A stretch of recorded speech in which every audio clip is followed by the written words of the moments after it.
Quand j'étais petite, j'étais du genre à observer le monde autour de moi pour essayer de comprendre comment tout fonctionnait. Ce que je voyais, c'était des adultes impliqués dans un quotidien avec différentes obligations, différents objectifs.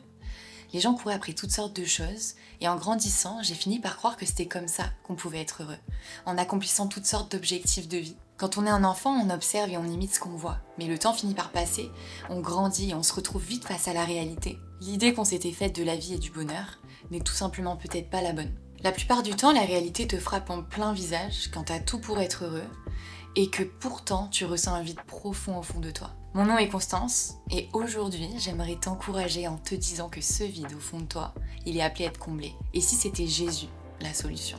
Et si il était un chemin pour te rencontrer? C'est mon premier point, et voici une histoire de la Bible qui en parle.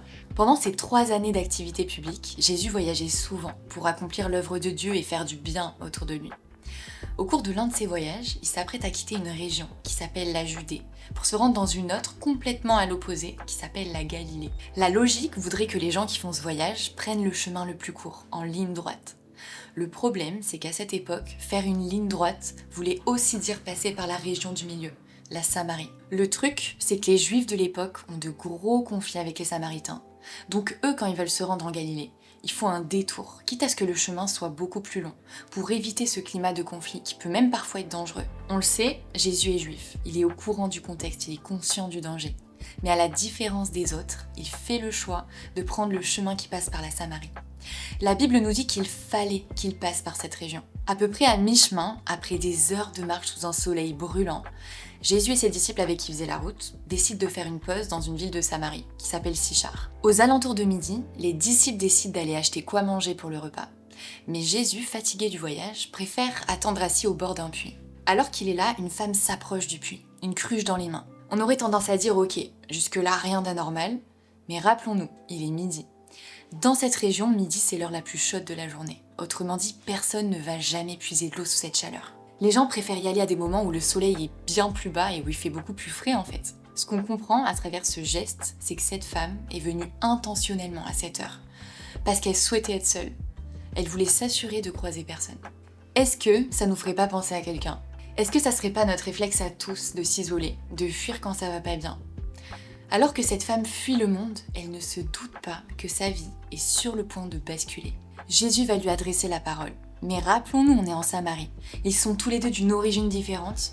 Ils appartiennent tous les deux à 2 peuples qui ne s'entendent pas du tout et qui se déchirent entre eux. En plus de ce contexte-là, lui, c'est un homme. Dans notre culture occidentale, on ne voit pas le problème. Mais à cette époque, ça se fait pas d'adresser la parole au sexe opposé, dans un lieu public en plus.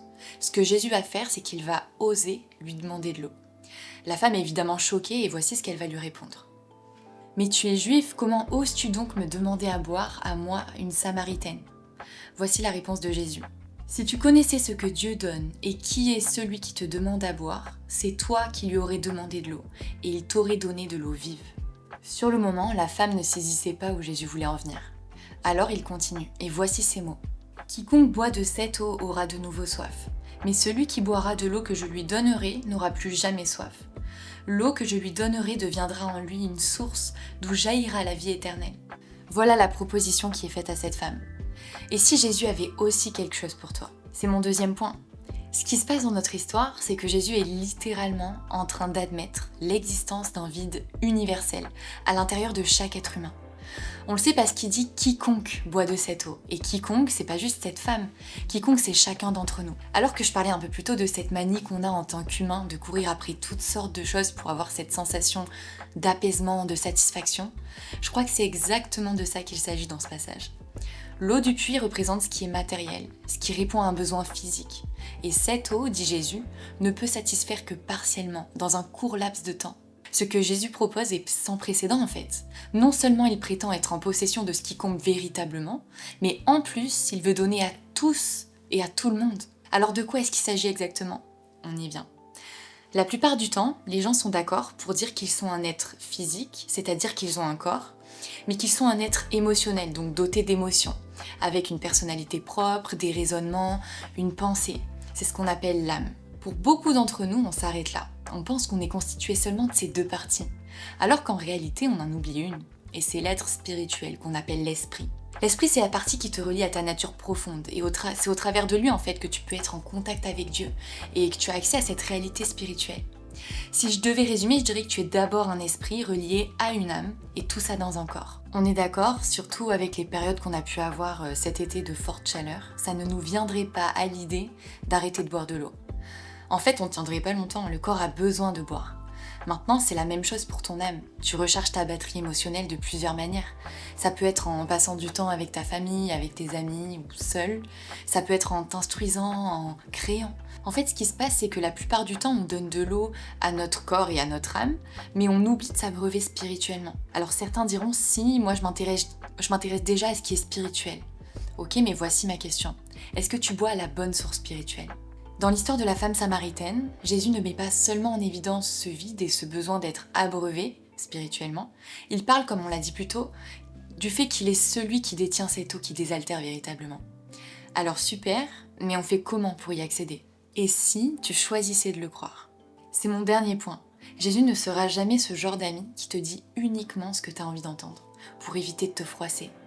Non, lui, il est plutôt du genre à te dire les vraies choses, à te mettre face à toi-même pour que t'avances. Jésus, il a pas peur de tes échecs, de ton mauvais caractère. Même ton côté le plus sombre ne lui fait pas peur.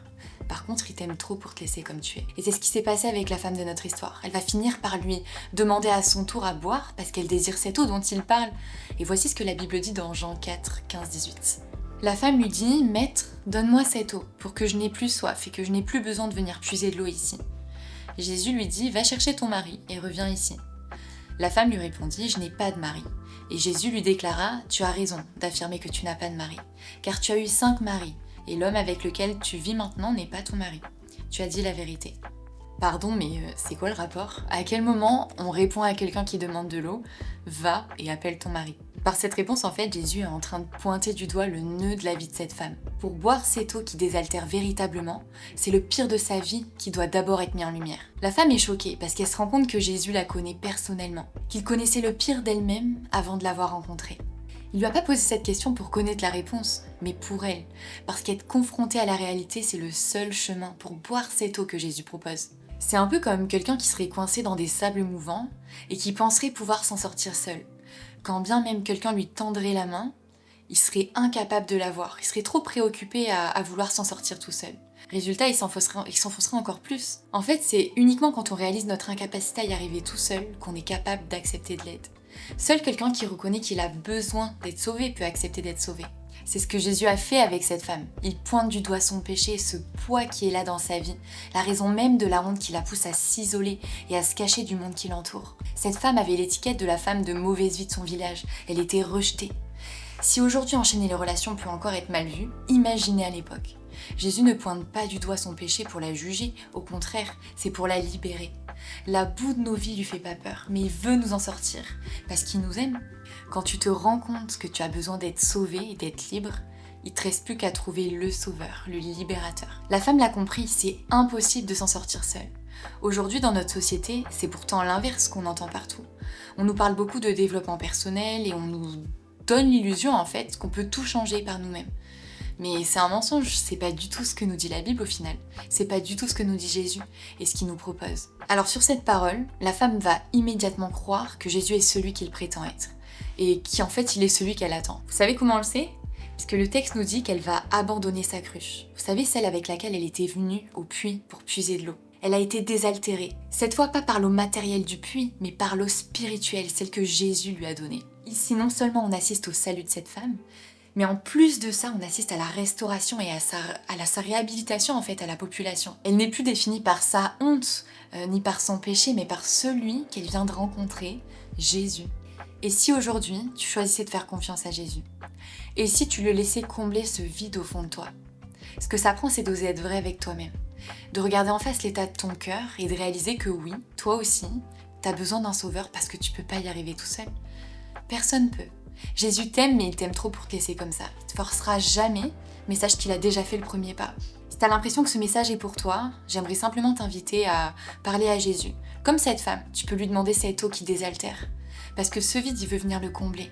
N'hésite pas à aller relire le passage si t'as envie. Si t'as pas de Bible, tu peux même aller sur internet, tu tapes la Bible, tu vas dans la référence Jean 4 et t'auras tout ce que tu veux. tout ce dont on a parlé aujourd'hui. Voilà, c'est tout pour moi, je te souhaite une bonne semaine et je te dis à bientôt.